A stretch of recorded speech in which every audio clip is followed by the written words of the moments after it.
program, but please feel free to continue enjoying your lunch. Just one more time, I wanted to welcome all of you to San Diego and to our convention. I think things have been going really well. There's lots of really great energy and some amazing sessions, and I get to overhear conversations and feel really good about what's happening these past few days. So thank you all for coming, thank you for being here, and thank you for making this such a great experience for everybody that does come. So, Ann O'Doherty and I are going to be your MCs, and we've been working on several routines that we decided, for the sake of time, we won't engage you in. I thought a Tina Fey, Amy Poehler vibe would work, but, or even better, Tina Fey and Amy Poehler doing Sarah Palin and Hillary Clinton. We didn't think of that. Maybe next year. But as you know, there's lots of technical things that happen as we get ready. We do a sound check, we do a technology check, we do a lighting check, but on our way up, we got a little confused, so we didn't do a teeth check, so hold on. Perfect. We're ready to go now. And so just a few things. As you know, again, please continue eating. As you know, we will present the award, the short description of the award. We will ask whoever is going to be presenting the award that once you see the slide go up, to please make your way forward, trying to be expeditious today. And then the presenters have 3 minutes. Presenters have 5? I know Martha's eyes just got big because she's like, they told me 5. My bad. You have 5 minutes to present the awardee. The awardee will please come up. They have 3 minutes to give thanks. We were debating using like the big X and the when your time was up, or to start doing a little song and dance. But please, again, for the sake of time and to make sure that we get through all of our recipients, who we want to recognize all of them, please try to stick to that time limit. Did I forget anything? All right, so I think we're ready to get going. Well, good afternoon. We are going to be presenting a series of awards, but we also have one award that we don't actually present, but we would like to see if anybody in the audience has joined us today who has received the Excellence in Educational Leadership Award. This award is very special because we know that preparation programs are only part of the picture for preparing someone for school leadership. And what we really need are the partnerships with our practitioners to make that happen. And so the Excellence in Educational Leadership Award is for a practitioner. Each member institution is encouraged to nominate someone for that award, and then their work and their contributions are highlighted in the UCEA bulletin that goes out. So if you are with us today and you have received the Excellence in Educational Leadership Award, would you please stand? And I'm just going to ask, if you are here and your university did nominate someone for that award, would you please stand? Thank you.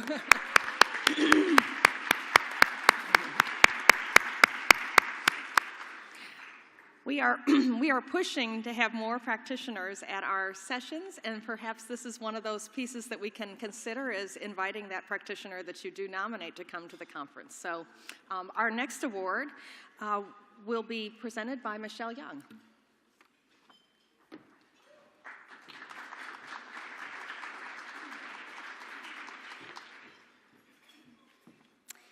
Good afternoon, everybody. It's my honor to be able to give the Distinguished Service Award to 4 very special people today. I'd like to start by just asking a question. What exactly does distinguished service mean? Think about all of those colleagues that you know who've made a difference in your home organization, who have been there to step in for you, your students, and your program. Higher education depends on individuals like that to mentor, serve on committees, develop new programs, represent interests and perspectives, review our colleagues' work, recommend them for positions, awards, fellowships, etc. Clearly, higher education would cease to exist as we know it if we didn't have those types of contributions. UCEA, too, depends on our colleagues to help us build and foster many programs, publications, and initiatives. UCEA would be unable to do all that we do without you, of those of you in here who do that for us, who lend your time, energy, ideas, and expertise. Because service is not just important, but essential, it must be recognized, particularly when it goes above and beyond expectations, and particularly when such excellence is repeated substantively, reliably, and provided in time frames that are not always terribly convenient. A number of years ago, UCEA established the UCEA Distinguished Service Award to recognize those among UCEA membership who make significant contributions to UCEA and its program initiatives. And I am pleased to report that recently, the Distinguished Service Award was renamed in honor of one of our dear colleagues who embodied the idea of a distinguished service, Hannah Maheny.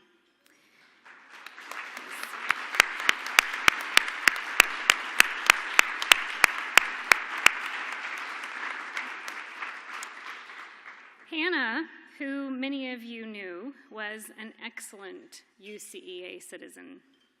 She consistently went above and beyond to support the work and interests of UCEA, to reach out to new people and to the broader field. It was a devastating blow for Hannah's family, for her friends, for her students and colleagues, and for UCEA when we lost her earlier this year to cancer.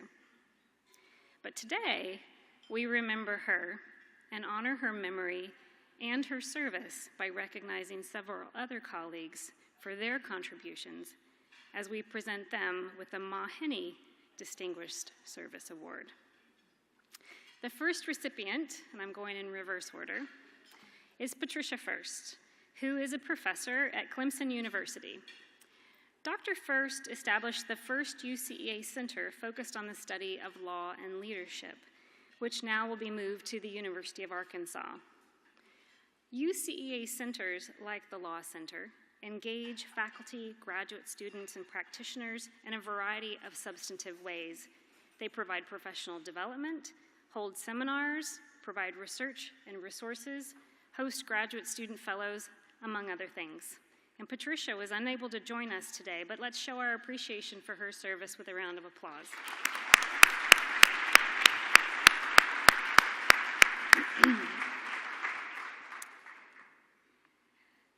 Our second Distinguished Service Award goes to the editorial team of Gail Furman and Michelle Acker-Hosevar. And I know that Michelle is not here today, but did Gail make it? Yes. Sorry, you didn't get the cue. Under Gail and Michelle's leadership, the quality, the visibility, and the impact of the journal has grown significantly. Gail, who also served as a UCEA Executive Committee and President and Convention Chair and Clark Scholar Mentor, among many other contributions to UCEA, understood the significant role that JRLE could play in assisting the field in developing a knowledge base around leadership preparation and development. And together, she and Michelle have brought the journal into its own. Taking on the editorial responsibilities of a journal can be a Herculean undertaking, particularly when it's a young journal. We thank both of them for their commitment, their leadership, and dedicated service.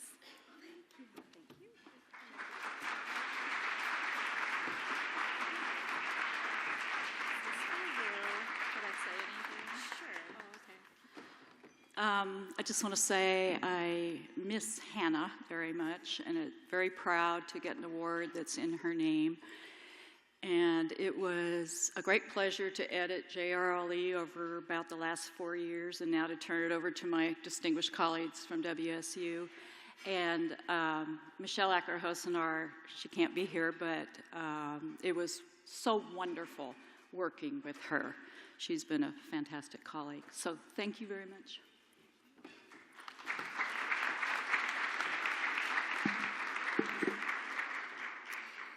Our final recipient of the Maheny Distinguished Service Award is Liz Hollingworth. Liz joined the UCA Review editorial team about 10 years ago and has served on the plenum as an editorial board member, as a mentor, and is now serving on the executive committee. Today, we honor her specifically for her leadership and service contributions to UCEA as the Associate Director of Publications. As Michael O'Malley recently put it, Liz is able to bend the universe to her fun will. And UCEA benefited significantly from this particular characteristic over the past 6 years. From Liz was able to get many things done, to ensure they were done well, and to make sure that everyone who was involved in doing it had a great time. Liz, we thank you.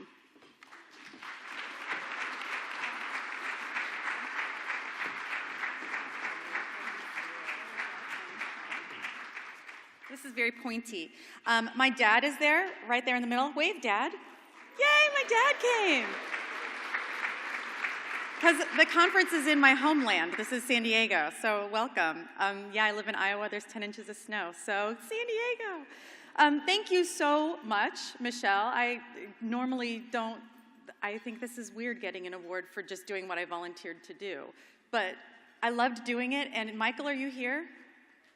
Michael O'Malley, the sucker who got my job. If you see him, tell him, good luck with that. Thanks.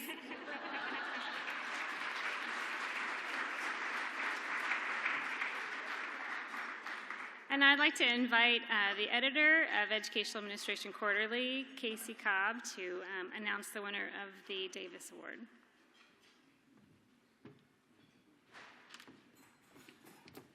Thank you, Michelle. The William J. Davis Award is given out each year to the best paper that was published in the previous volume year of EAQ. Very pleased to announce that the 2014 winner is a paper entitled The Troublesome Legacy of Brown v. Board of Education. And the authors are Gerardo Lopez from the University of Utah and Rebecca Burciaga from San Jose State University.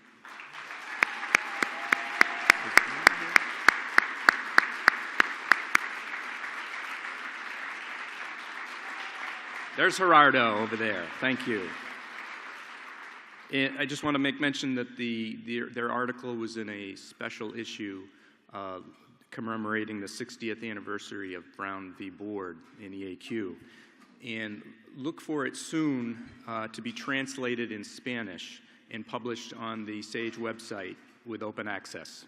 It might be the first time that that's happened. So.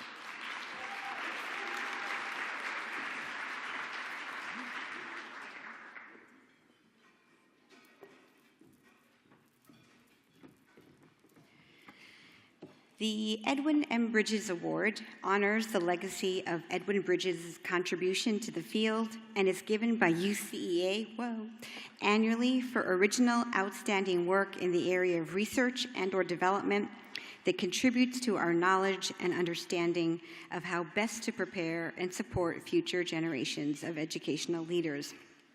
Martha McCarthy will be presenting the award to Terry Orr. I'm going to take my privilege as MC to just say I knew Terry back when. But my first semester as a doctoral student, I was in her class and I said, I want her to be my chair. I want to work with her. And so this is a huge honor for me. I'm thrilled. And as I told Terry just a little while ago, wherever I go, I carry her in my heart. So.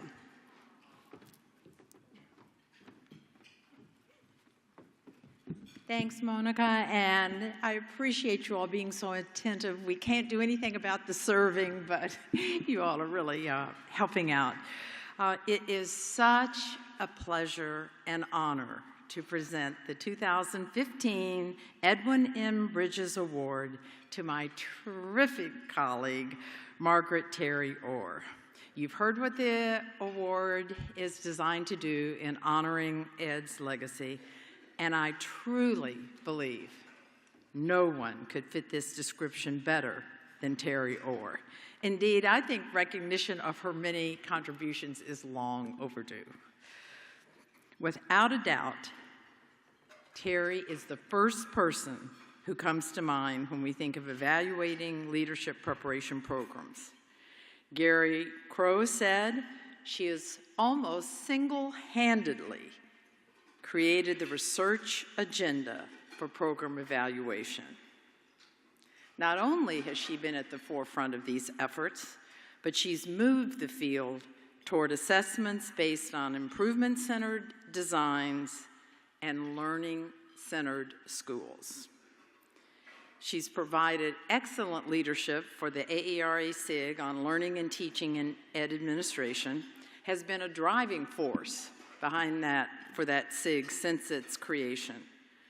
She's also skillfully linked the SIG with UCEA, creating a powerful partnership to assess and improve the preparation of school leaders.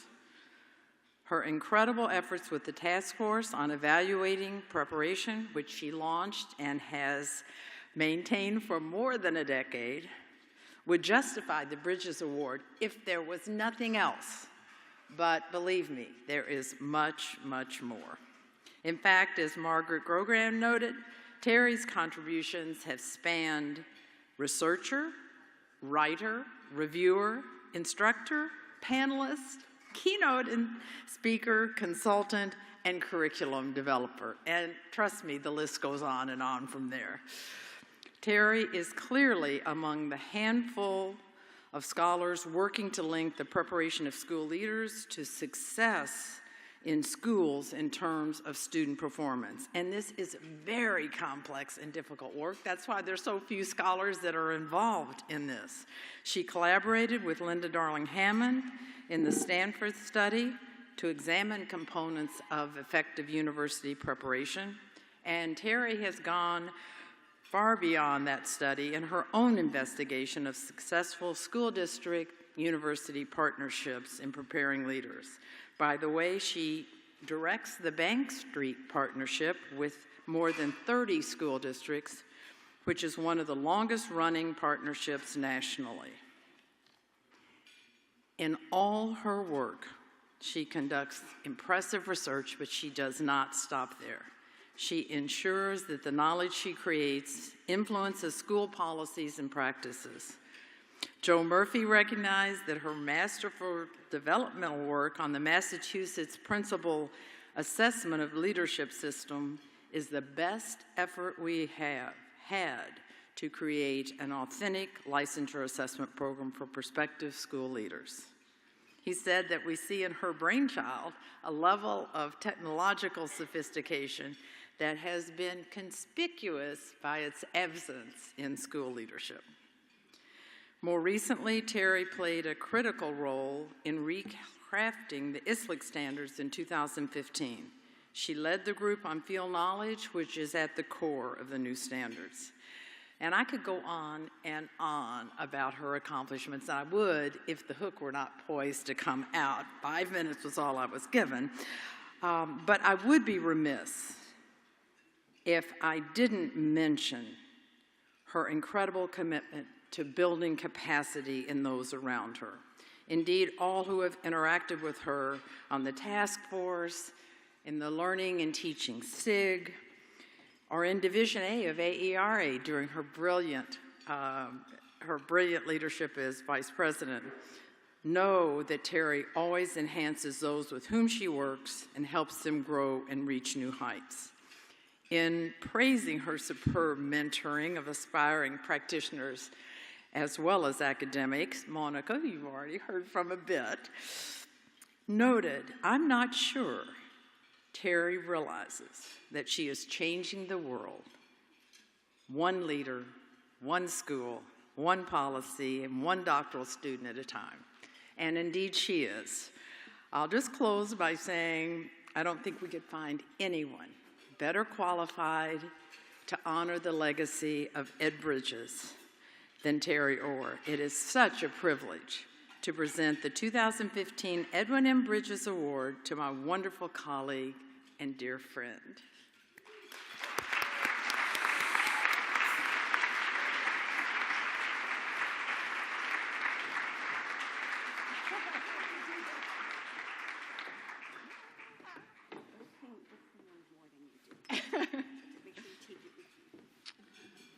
told Monica before we got here that I'm so proud of her. Now I have to speak. This is going to be hard. Thank you, Martha. I can't believe what you said. I'm very honored. Thank you all very much. And I felt very touched, particularly because this is the Edward Bridges Award, because his research was an inspiration for me, particularly the belief that how we prepare candidates can influence how they lead. And I've really carried that forward in all of my work. I owe a debt of gratitude to the late Tom Sobel, who invited me to teach and evaluate a new partnership preparation program, which I have the honor to still lead today and use as my own basis for R&D on how to do quality preparation. I also owe a debt to Bob Kottkamp, who challenged us to prove how preparation can make a difference and set the foundation for the work we did as part of our evaluation task force. And I thank all my friends from the evaluation task force who knew that we could work collaboratively to pool our ideas and program data and prove a conceptual model of how leadership preparation matters, develop research tools, and spur on other new research on quality preparation. What I have learned, besides discovering that preparation matters, is that when you have a driving question, just begin, invite others, and engage in research that makes a difference. Thank you.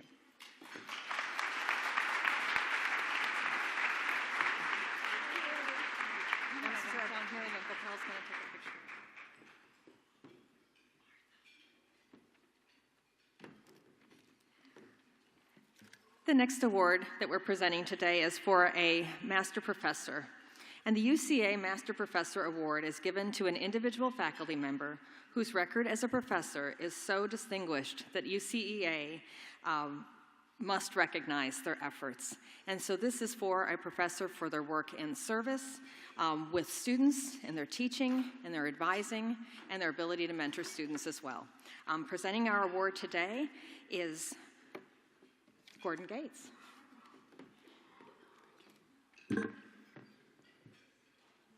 It is with honor and much pleasure that I introduce Gail Furman as the recipient of the Master Professor Award.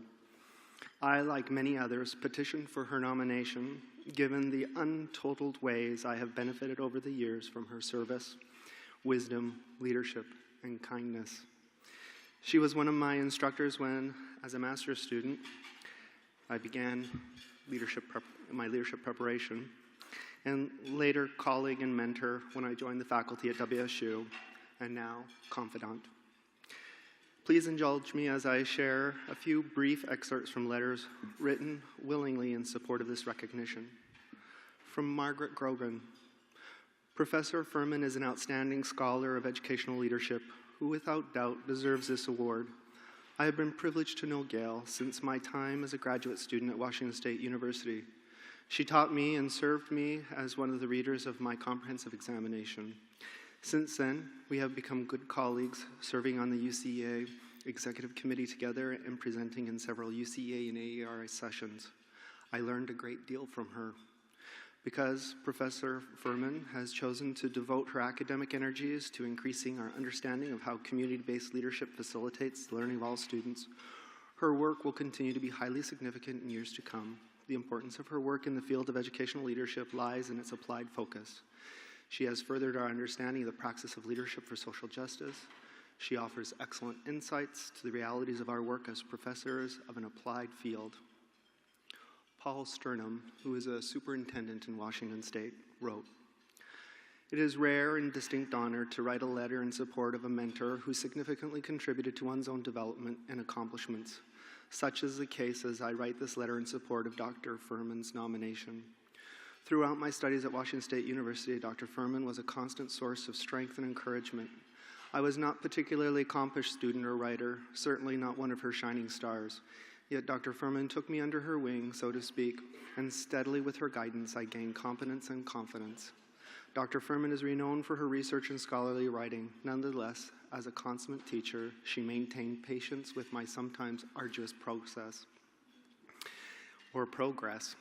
As an educator myself, I know it is the greatest compliment to receive praise not only as a teacher, but most importantly for making discernible and positive difference in someone's life. I count myself as one of the many individuals so impacted. Not only did I complete the dissertation and earn the degree I pursued, I know that I became professionally a more confident and thoughtful and more intelligent school leader because of Dr. Furman's tutelage. And finally, I wish to share a passage from Michelle Ekahosavar, who told me of her regret in being unable to be here to provide this introduction. Michelle wrote, "Everywhere I turn, I see Gail's footprints and legacy of excellence. These footprints are at all levels, program, department, college, national and international levels. I interpret these footprints as the unyielding commitment to excellence in all that she does. Her commitment to excellence embodies moving forward in a thoughtful and visionary manner. It is reflected in her respectful communication, authentic collaboration, and dependable collegiality in our program and with her peers and our students. Gail is irreplaceable. She is a rock. Gail would argue against my saying this and respond, everyone is replaceable. I adamantly disagree. Gail's lifetime is truly a lifetime legacy. She is a giving, kind, and caring person most deserving of this award. Gail, we thank you.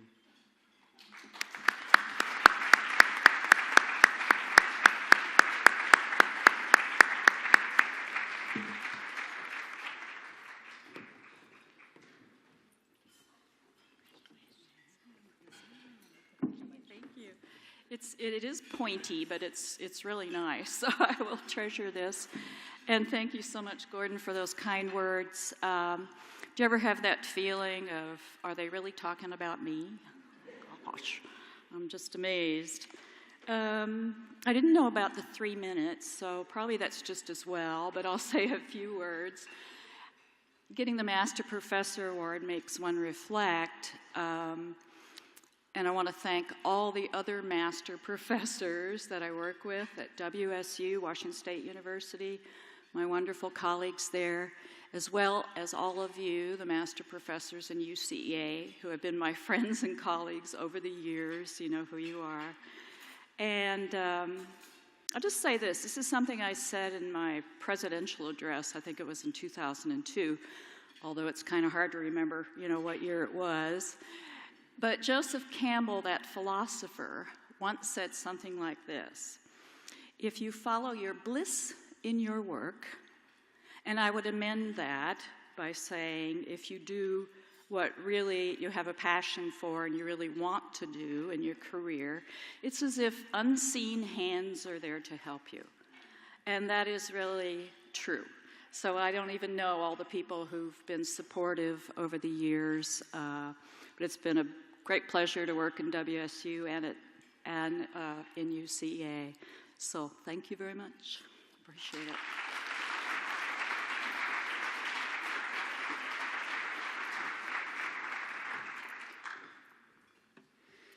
The next award is the Scribner Mentoring Award. This award honors an educational leadership faculty member who has made a substantive contribution to the field by mentoring the next generation of students into roles as university research professors.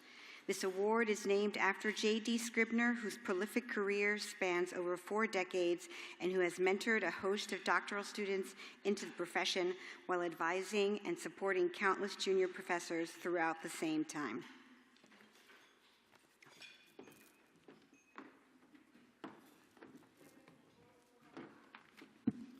So it's my great honor to be here today to present the Scribner Mentoring Award to Dr. Betty Malin.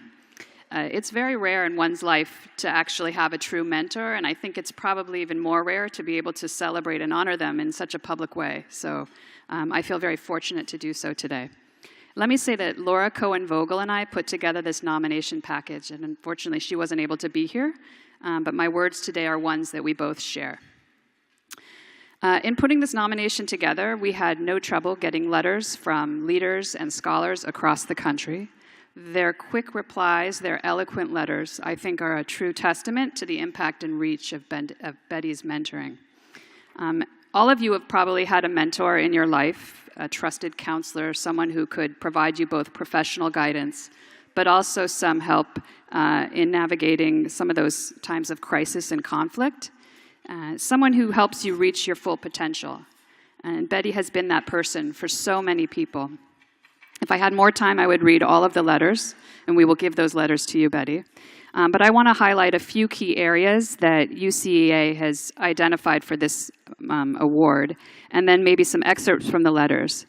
And I hope these testimonials from her mentees give you a sense of how deserving she is of this award. So first, Betty works tirelessly to develop the research profiles of her doctoral students as they prepare for positions in the academy and beyond. She has supervised dissertations of 51 students during her time as a faculty member. And one of her graduating students said, "Betty will serve as one of my primary role models as I begin my academic career. From the experience of being Betty's mentee, I have gained not only knowledge through her excellent classes and research experiences, but also the equally important lived experiences of being mentored by one of the best in the field." And her work extends beyond her institution.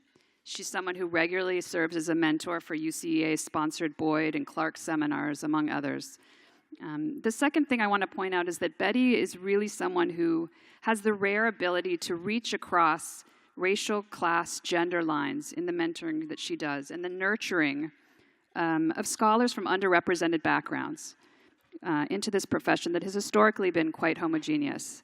One of the letter writers explained, "As a woman of color, I have not always found the academy to be the most nurturing place. Dr. Malin went above and beyond to make me feel that I am valued in the department and that my work is important." Another said, "Professor Malin mentored me when women and persons of color were just beginning to make inroads into the educational leadership professorate. She routinely sought me out at venues to introduce me to more senior scholars and help me navigate the sometimes baffling transition from K-12 practitioner to higher education." Third point I want to make. A number of letter writers and myself can attest to the time and support Betty has given to all of us in our pursuit of tenure. One individual attested to this. "The tenure and promotion process can at times feel consuming and idiosyncratic. Dr. Malin is extremely knowledgeable about the process, and she has been invaluable in helping me understand what is required in concrete terms." And others had recalled these long conversations that they've had with Betty over the years when they were junior professors to think through how to position their research in their personal statement, or how to manage their time to advance the goal of tenure. A fourth point I want to make, UCA calls out the idea that mentors provide guidance, support, friendship, constructive examples to others in ways that impact their understanding of academia writ large. And here too, Betty really shines in both visible and invisible ways. Many, including myself, can attest to the frank and thoughtful feedback she gives to us on our work. One person explained, "Betty just tells it like it is, in a friendly and a supportive way." And another person wrote in their letter, "When I observe Betty talk with students and junior scholars, she does so expressing a clear concern for their humanity, recognizing them as people whose lives intertwine the personal and the professional." And so I'm sure many of you have done some of these things. You may know others who do these things. I think what distinguishes Betty is that she's doing all of this at scale. So in addition to the attention and the guidance that she's giving her students and her colleagues at the University of Maryland, she's voluntarily doing this for many, many other folks around the country on a regular basis. And just to give you a sense of her generosity here, I had a doctoral student who met Betty at a conference, and they started exchanging emails. And on a Saturday morning, Betty ended up Skyping with my student to talk to her about her emerging ideas for her dissertation. And that's just what Betty does. And beyond the breadth, Betty goes deep. And I draw here on the words of a former mentee who said it this way: "Her mentorship is an extension of the integrity and excellence of her own scholarship." The letters of support are filled with examples over and over of how Betty exceeds our expectations when you go to her for support. And this is my last story. One person talked about a time that Betty voluntarily came to a talk this person was giving at a nearby university. And this person explained, "When I finished, I asked her for her candid assessment. She opened up 2 full pages of notes that she had taken and discussed, each of them with me, in a manner that helped me see where I could grow and what not to throw out." Winston Churchill once said, "We make a living by what we get, but we make a life by what we give." So I want to thank you, Betty, for giving so much of your life to all of us. It's my great pleasure to present you with this award.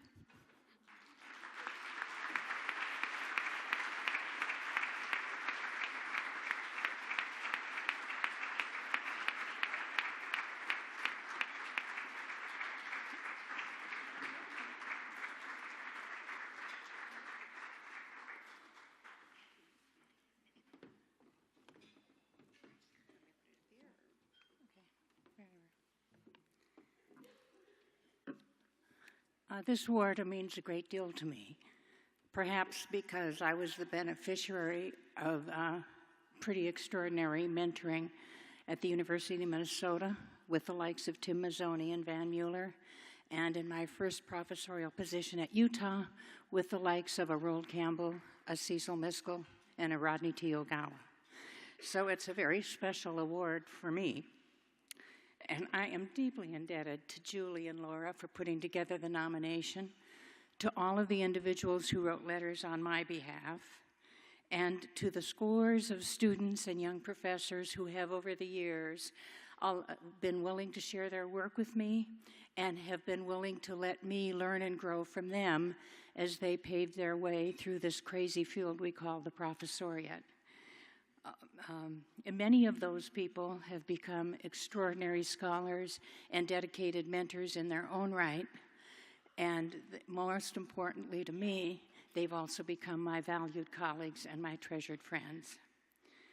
I'm especially honored to have an award that bears the name of Jay Scribner, because when I started coming to UCA 30 short years ago, the meetings were filled almost exclusively with white men. And Jay was one of the few people who understood that the old boys needed to alter the opportunity structure so that women and scholars of color could move from the sidelines to the center of this organization. Jay took a lot of heat for that. But you know, a little heat never slowed Jay.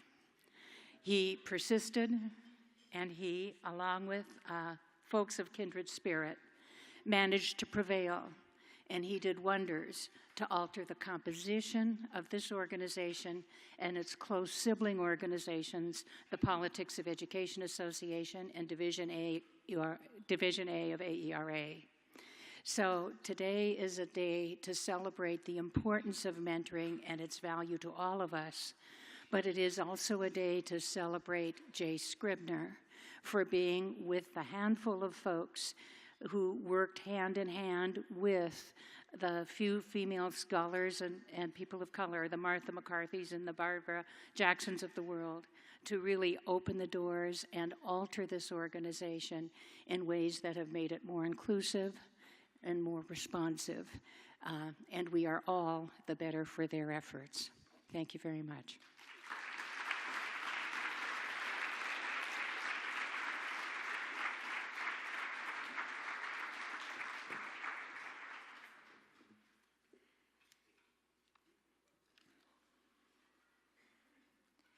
Thank you. Our next award is the Culbertson Award. The Jack A. Culbertson Award was established in 1982 in honor of the first executive director of UCEA, who retired after working in that position for 22 years. I think Michelle's getting close, but not yet 22 years. He was an impressive scholar, and in particular, he was very concerned about the work of junior scholars and making sure that that work was promoted. And so this award has been named in his honor. It's presented annually to an outstanding junior professor of education administration in recognition of her significant contributions to the field of educational leadership.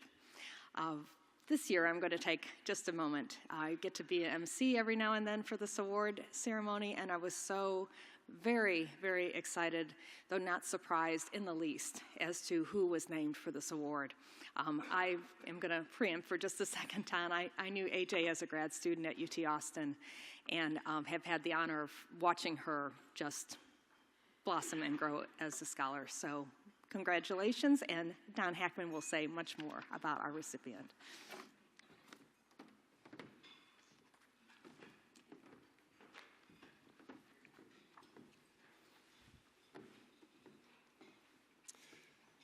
In the spring of 2011, I chaired a search committee for an educational leadership faculty member position at the University of Illinois at Urbana-Champaign. We had a very deep pool with a number of excellent candidates.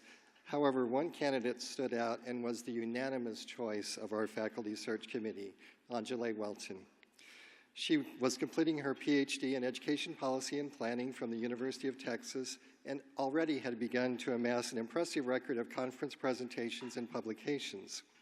Since arriving at Illinois in fall 2011, Angela, or AJ as she is known to most of us, hit the ground running, and I contend that she has not stopped since. The grass certainly does not grow under her feet at all. Clearly, we made an excellent decision, and as I will share with you, AJ demonstrates excellence across the array of professorial responsibilities, and as I will share, she's actually received awards in all categories for scholarship, teaching, service, and I'll also talk about her advising as well, too. In the area of scholarly productivity, AJ's research examines the politics of equity in education with a focus on the ideological and political dynamics among educational stakeholders in the pursuit of equity. Her research encompasses 3 strands: school reform, implementation, and policy analysis, access to higher education, and student voice in K-12 schools. She ensures that her research has an impact both on educational policies and on solving problems of practice. She already has over 30 publications. That number seemingly grows every day. I was looking at a video that was probably about 2 months old, so it's probably well beyond that at this point in time. And her publications are in such journals as Educational Administration Quarterly, Journal of Educational Administration, Journal of School Leadership, Teachers College Record, and the Journal of Research on Leadership Education, among others. Acknowledging her scholarship, she and her co-authors received the William J. Davis Award for Best Educational Administration Quarterly article in 2014. In the area of teaching, AJ teaches an array of courses, including Leadership for Social Justice, Democracy, Politics, and Research Methods. She routinely receives high course evaluations. Our students seek her out and love her in the classroom. She received our University of Illinois campus-wide award for excellence in online and distance teaching this past year as well. In the area of advising, AJ immediately immersed herself in dissertation advising when she arrived to our campus, and she provides intensive supports to her students as they prepared for their dissertation proposals and engaged in their research. Her doctoral advisees regularly mention AJ's willingness to spend countless hours with them, assisting them with their proposal development and research. And there is a consistent theme from our students who describe her as, in the words of one advisee, Joe Wiemelt, who recently graduated, and in his letter of support described her as an outstanding mentor. That was also described by Jason Swanson, who's another recent graduate and is with us today. They continue to talk about AJ going above and beyond as an advisor for them. Another student, Asia Fuller Hamilton, who is also with us and a current PhD student, noted that AJ is unafraid to have courageous conversations that challenge students to think about how they bear impact on the educational enterprise. Jason Swanson, who again is with us, also described AJ as an outstanding mentor who pushed my thinking in the domains of scholarship, teaching, and service, and supported my transition from higher education into academia. In the area of service, AJ currently is serving as an associate editor of Educational Administration Quarterly. She's the Division A Program Section Chair for this year's AEREA conference as well. She regularly engages with students, teachers, and administrators in our local schools. And in acknowledgement of her work with our local district, Urbana High School's social justice class, she and her colleagues received the Bridge People Award from Leadership for Social Justice Special Interest Group. Clearly, AJ demonstrates excellence in research, teaching, advising, and service. Perhaps of equal importance is that she is also a wonderful, supportive, and perpetually positive faculty colleague. AJ regularly goes the extra mile to engage with our program, department, and our college, and she is often the first to volunteer to ensure that our work gets done. Our University of Illinois educational leadership faculty members are immensely proud to call her our colleague and our friend. AJ truly is outstanding. It is a pleasure to present the 2015 Jack A. Culbertson Award to Dr. Angela Welton.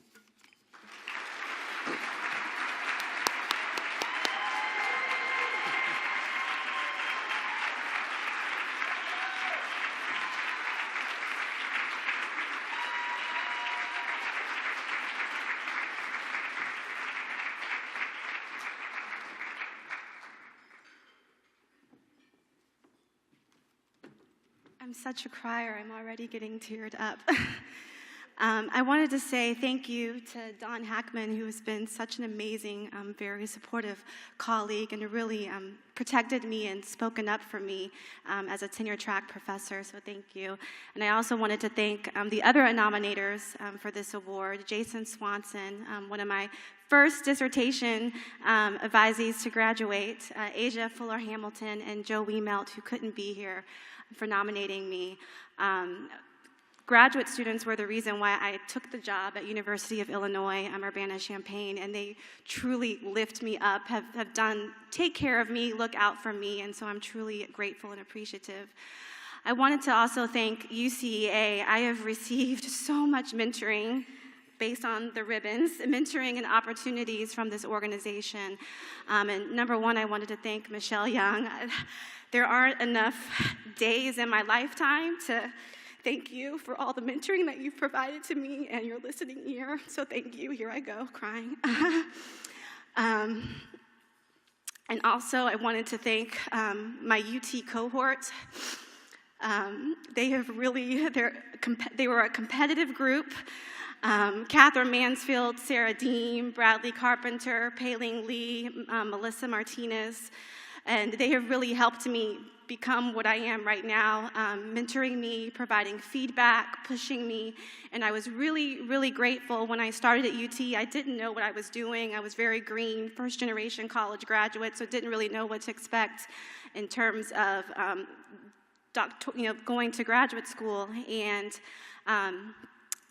they have been my rock throughout this process. I was very fortunate to have such a supportive cohort that has grown to do such amazing things. But last but not least, I'd love to thank my mother, Stephanie Welton, if she could stand up, please.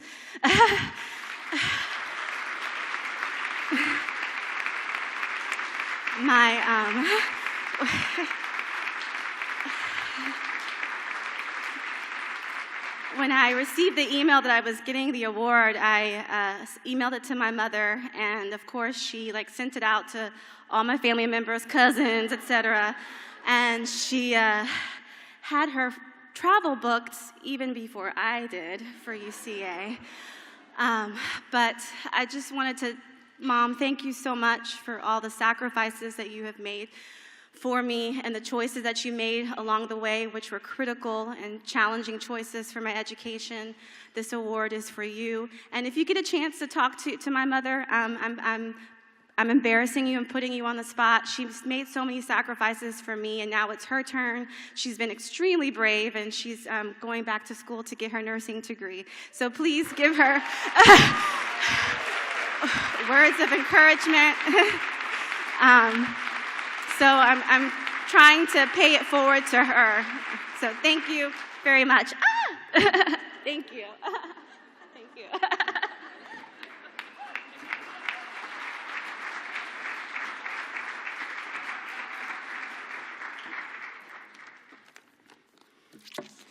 Our next award is the Silver Case Award. The Paula Silver Case Award was instituted by UCEA in 1999 to memorialize the life and work of Paula Silver, a UCEA Associate Director and President-elect who made significant contributions to our program through excellence in scholarship, advocacy of women, and an inspired understanding of praxis. A Sterling Silver Bowl is presented annually to the authors of the most outstanding case, published during the last volume of the UCEA Journal of Case of Cases in Educational Leadership. The award will be presented by Zorka Karanja.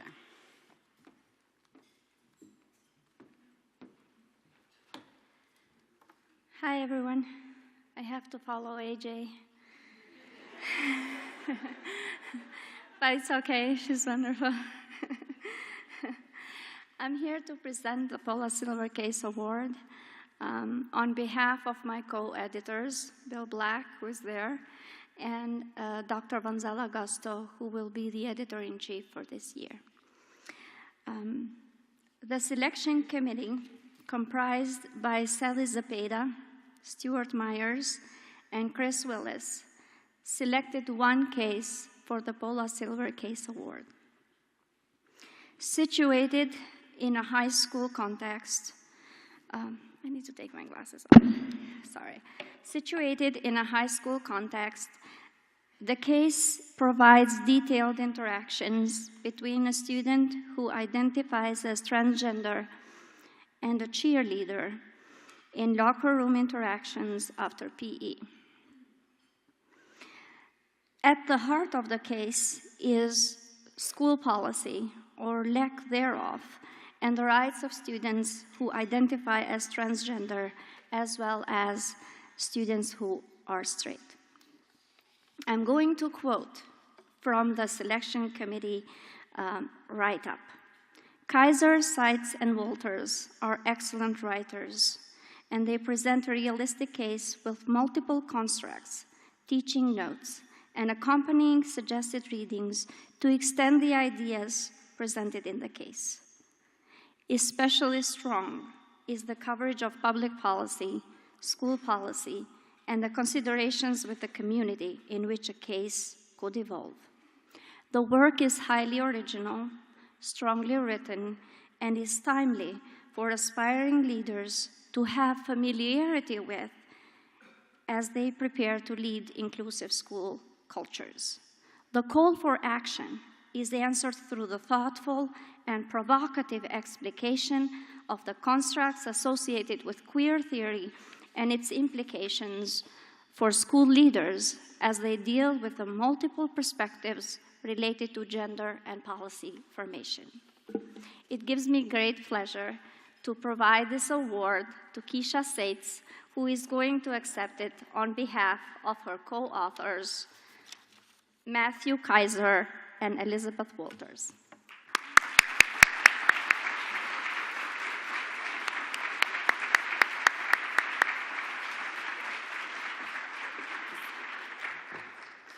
Good afternoon.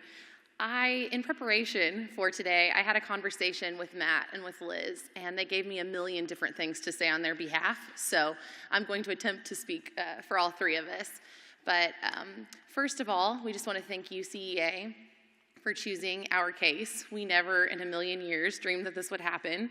We originally wrote this case as part of work in our doctoral cohort, and we were in a class with Dr. Gary Crow and another class with Dr. Samantha Scribner, and we had an opportunity to write a case study as our final project and kind of combine themes from both classes. And what was really neat from the whole process was that we got to choose a topic that was relevant to us, and we got to talk about issues of social justice and ethical and moral dimensions of educational leadership. And so we kind of combined real stories from the three schools that we worked in at the time. So we would also like to thank Indiana University and the School of Education, and we would specifically like to thank Dr. Gary Crow and Dr. Samantha Scribner for their support as we went through the process of writing this assignment for class, and then eventually publishing it, and then receiving this award. We would also like to thank all of our other professors and mentors that we had, such as Dr. Suzanne Eckes, Dr. Janet Decker, who played a pivotal role in the legal sections of this case study as well. And finally, we would like to thank our cohort members. Liz, Matt, and I all went through the same cohort that started in 2011. We're all working on our dissertations right now, so we're at the end. But our cohort has been a huge resource of support and strength for us as we went through, and they pushed us to think deeper about these issues and to create a tool that really is helpful in starting some of these conversations in K-12 educators. Thank you.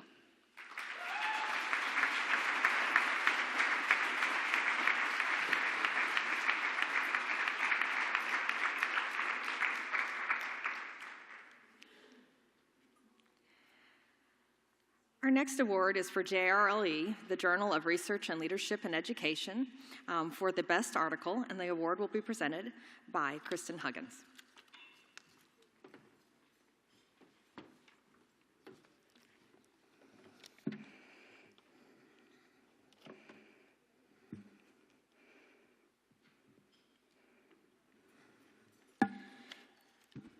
As Associate Editor of JRLE, I'm honored to present the Article of the Year Award for JRLE, which recognizes the article that was chosen by a review panel as the best article in the previous year of publication.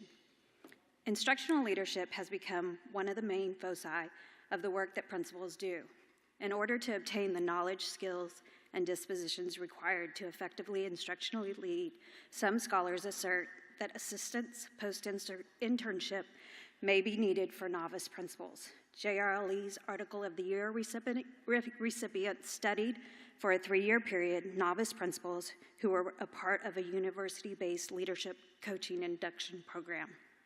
Utilizing Lave and Winger's theory of situated learning, a descriptive case study was conducted that included interviews, video recordings of coaching sessions, and documents collected from 12 leadership coaches and 13 school principals in order to answer 2 research questions. What support do instructional leadership coaches provide to novice principals as they develop their capacity for instructional leadership? And how does the coaching support evolve or change over time, if at all? The study reveals that coaches adapted their leadership coaching practice in response to principals' needs and shifted their coaching strategies as a result. JRLE's Article of the Year goes to Chad Lockmiller at Indiana University for his article, Leadership Coaching in an Induction Program for Novice Principals, a 3-year study.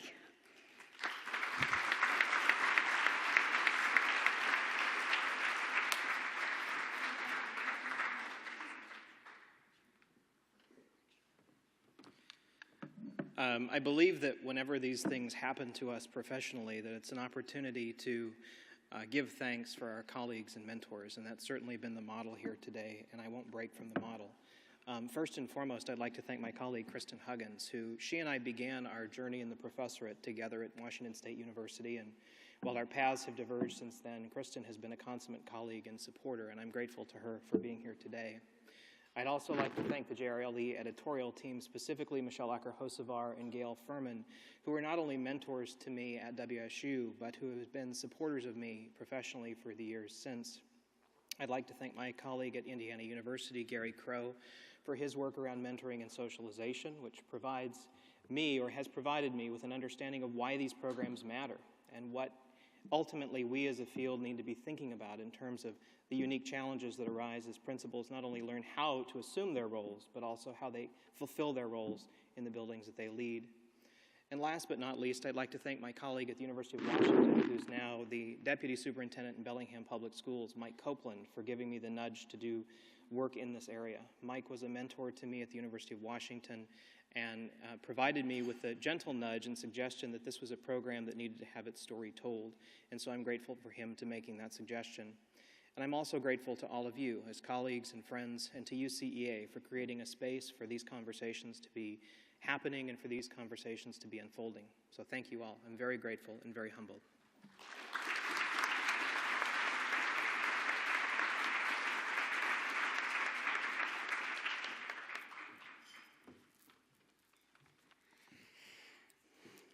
Our last award is the Campbell Lifetime Achievement Award, instituted in 1992 for the purpose of recognizing senior professors in the field whose professional lives have been characterized by extraordinary commitment, excellence, leadership, productivity, generosity, and service.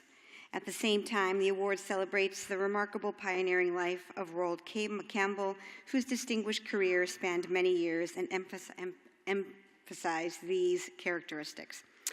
Taking MC Liberty again, I first met our recipient when I was still a doctoral student, and I presented, I think in San Diego, I was a paper, and he was the discussant, and I was really nervous because, you know, when you're a student and you meet, you know, when everyone's shaking their heads, you know what I mean? And so when I found out he was my discussant, I didn't know whether to swoon or not show up. And so he, he did my presentation, clicked through my slides, and then he discussed, and his critique of my paper not only helped me in my thinking about it towards my dissertation, but he the word generosity just stuck out then, and it sticks out now for me. So I'm really happy that I'm be a part of this today, Gary. And the presenter is Mary Driscoll.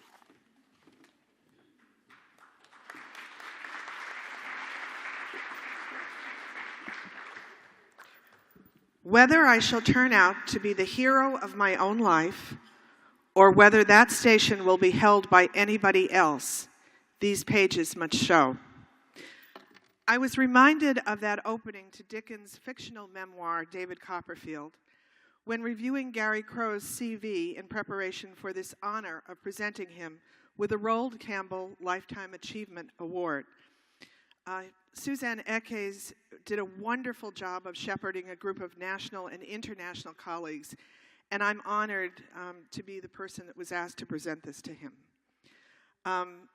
More on David Copperfield in a minute and why it reminded me of Gary. One of the reliefs of having a relatively short amount of time to discuss the course of a life is you know that you can't possibly be expected to hit every high point. And so I'm going to select a very few. I first met Gary, along with Ellen Goldring, when we were all graduate students at the University of Chicago. He was a couple of years ahead of me, and even then was starting his mentoring career for all of us. In those days, it was done at Jimmy's over a beer, but, it's the same thing. You may know Gary's life story started from relatively modest beginnings in Oklahoma, that he trained and was educated as a Baptist minister, and yes, he can still marry people in several states. That he spent time at Bank Street College of Education in his master's previous to coming to the University of Chicago. He returned to that alma mater for the first step in his post-PhD career, and then went on to Louisiana State University, a long stretch at Utah, Florida State University, and of course, Indiana. And I might say it's a very good day to be a Hoosier today. And in those last institutions at Utah, Florida State, and Indiana, he served not only as a professor, but chair as a department. When you look at Gary's CV, the sheer volume, the high degree of quality, and the focus and consistency of his scholarly work is absolutely stunning.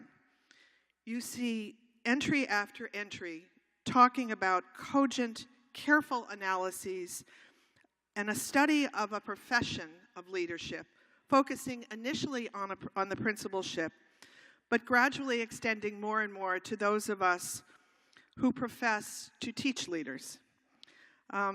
He had a consistent and early focus on leadership as an international profession, and in fact has had appointments in 3 universities in New Zealand, in Canada, and in Reading, in Great Britain.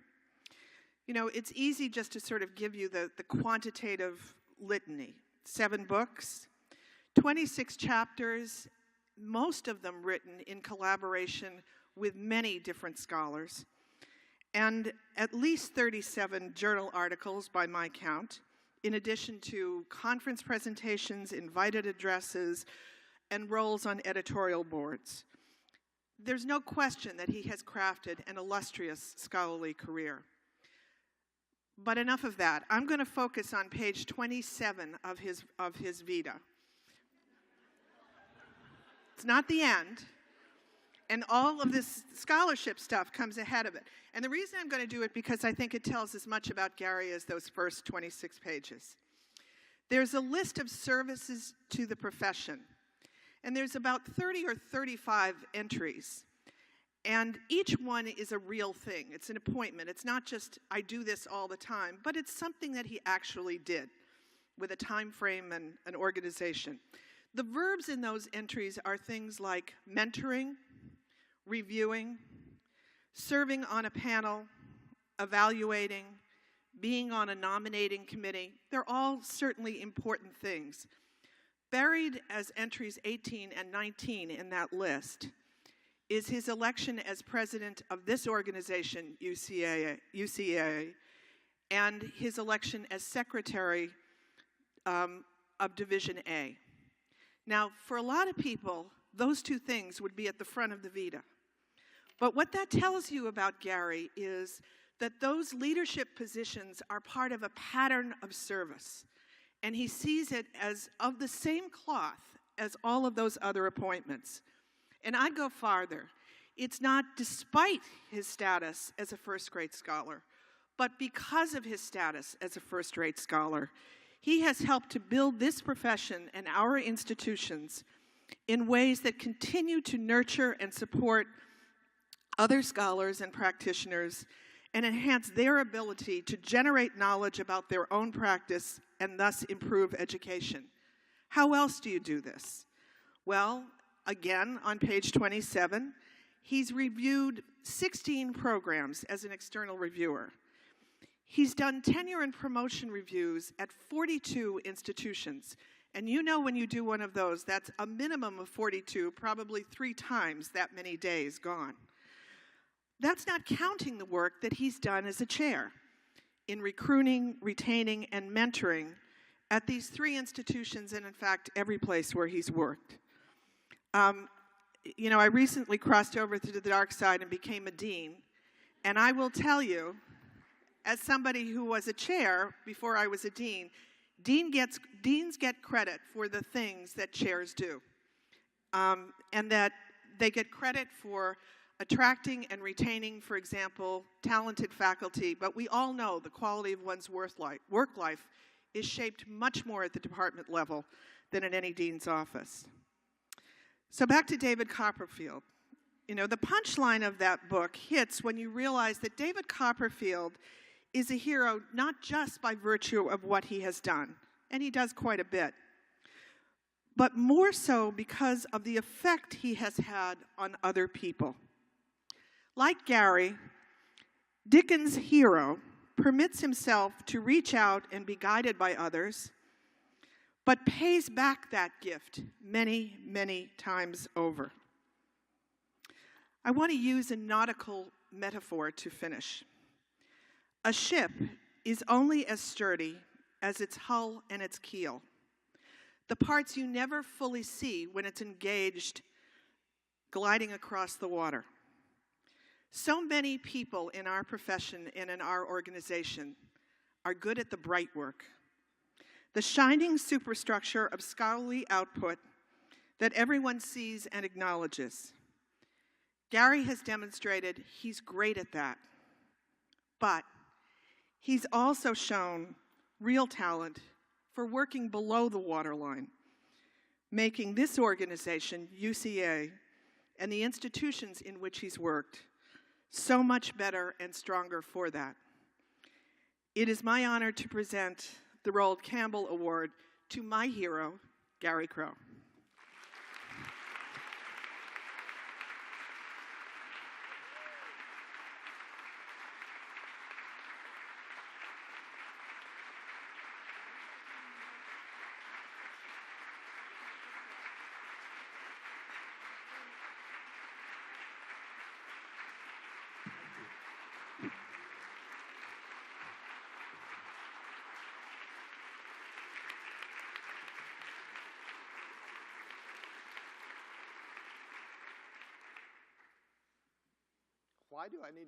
Why do I feel like I need to start with A Tale of Two Cities? Thank you, Mary. And thank you to the Campbell Award Selection Committee, to my colleagues at IU, especially Suzanne Eckes, and all kinds of other colleagues who wrote letters. I had the opportunity to experience the legacy of Roald Campbell. Not too many can say that. Betty can say that. Roald was the director of the Midwest Administration Center at the University of Chicago for years, and while he was gone, by the time I got there, we certainly benefited from his legacy there. and the other was at the University of Utah, where he retired. When I went to Utah on an interview, he was the first person that interviewed me. I couldn't decide if that was impressive or totally intimidating. It intimidated me, at least, but a courageous and a fantastic person. His legacy, I think, is his investment in the importance of training administrators and the importance and worthwhile job that we have of being in the profession that we're in. Receiving an award like this, I think, says more about the people who have supported and mentored me and provided growth experiences. Most of all, my family. To my wife, Judy, who has acknowledged but appropriately ignored my academic neuroses.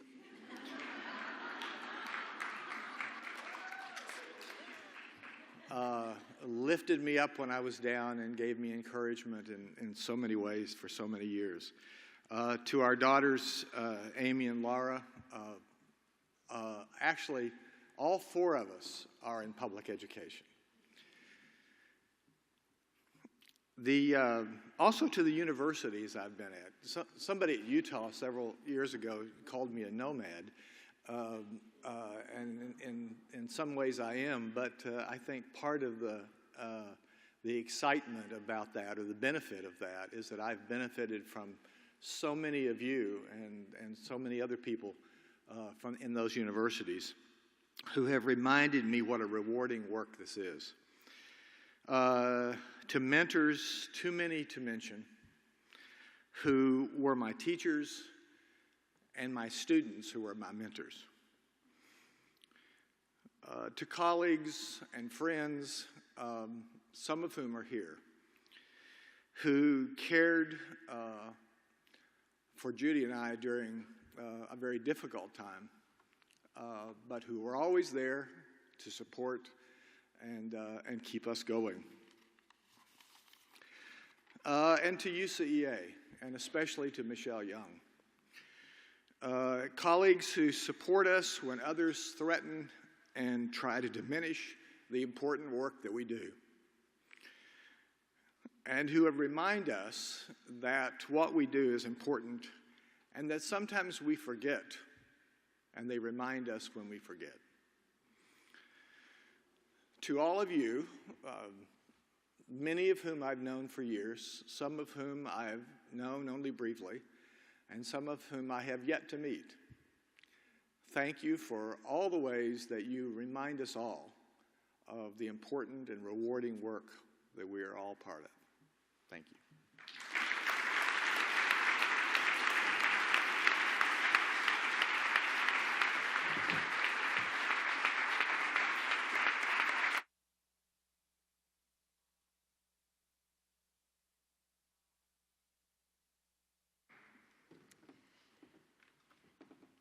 This is always such an inspiring time to be able to come together. And when I look out across everybody who's sitting here, I think about the graduate students who are sitting here and the people who have had a very long tenure in this wonderful profession of higher education, and our practitioners who've joined us. And just think about all the strength that's in this room in terms of educational leadership and just the commitment and a passion for equity and excellence for each and every child. Being able to take a little time and recognizing and honoring our colleagues is really an important piece of this organization of UCEA. And it's one that only continues because we have people who are willing to serve in many different capacities, including those who serve as reviewers for the awards. And this is a difficult task because many submissions are received and need to be read and thoroughly discussed, and it's so hard to pick between one and another. And so if you have served this year on one of our selection committees for these awards, would you please stand and be recognized?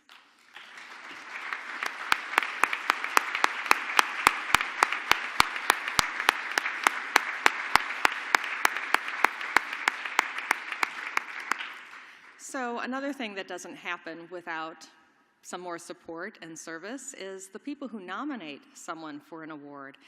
You don't just send in their name. You send in their name, a letter, several letters, many letters, their vita. Sometimes you have to be a little stealthy to get this done because you can't let them know that this is why you want a list of all the graduate students they've ever discussed anything with.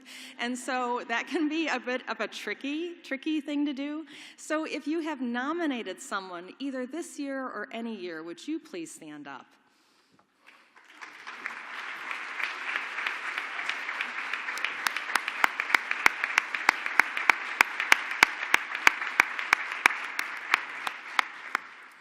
Thank you very much. And one last group I'm going to ask to stand up, and you ought to know that this is coming to you. If you are a family member here to support one of our wonderful award recipients, would you please stand and be recognized?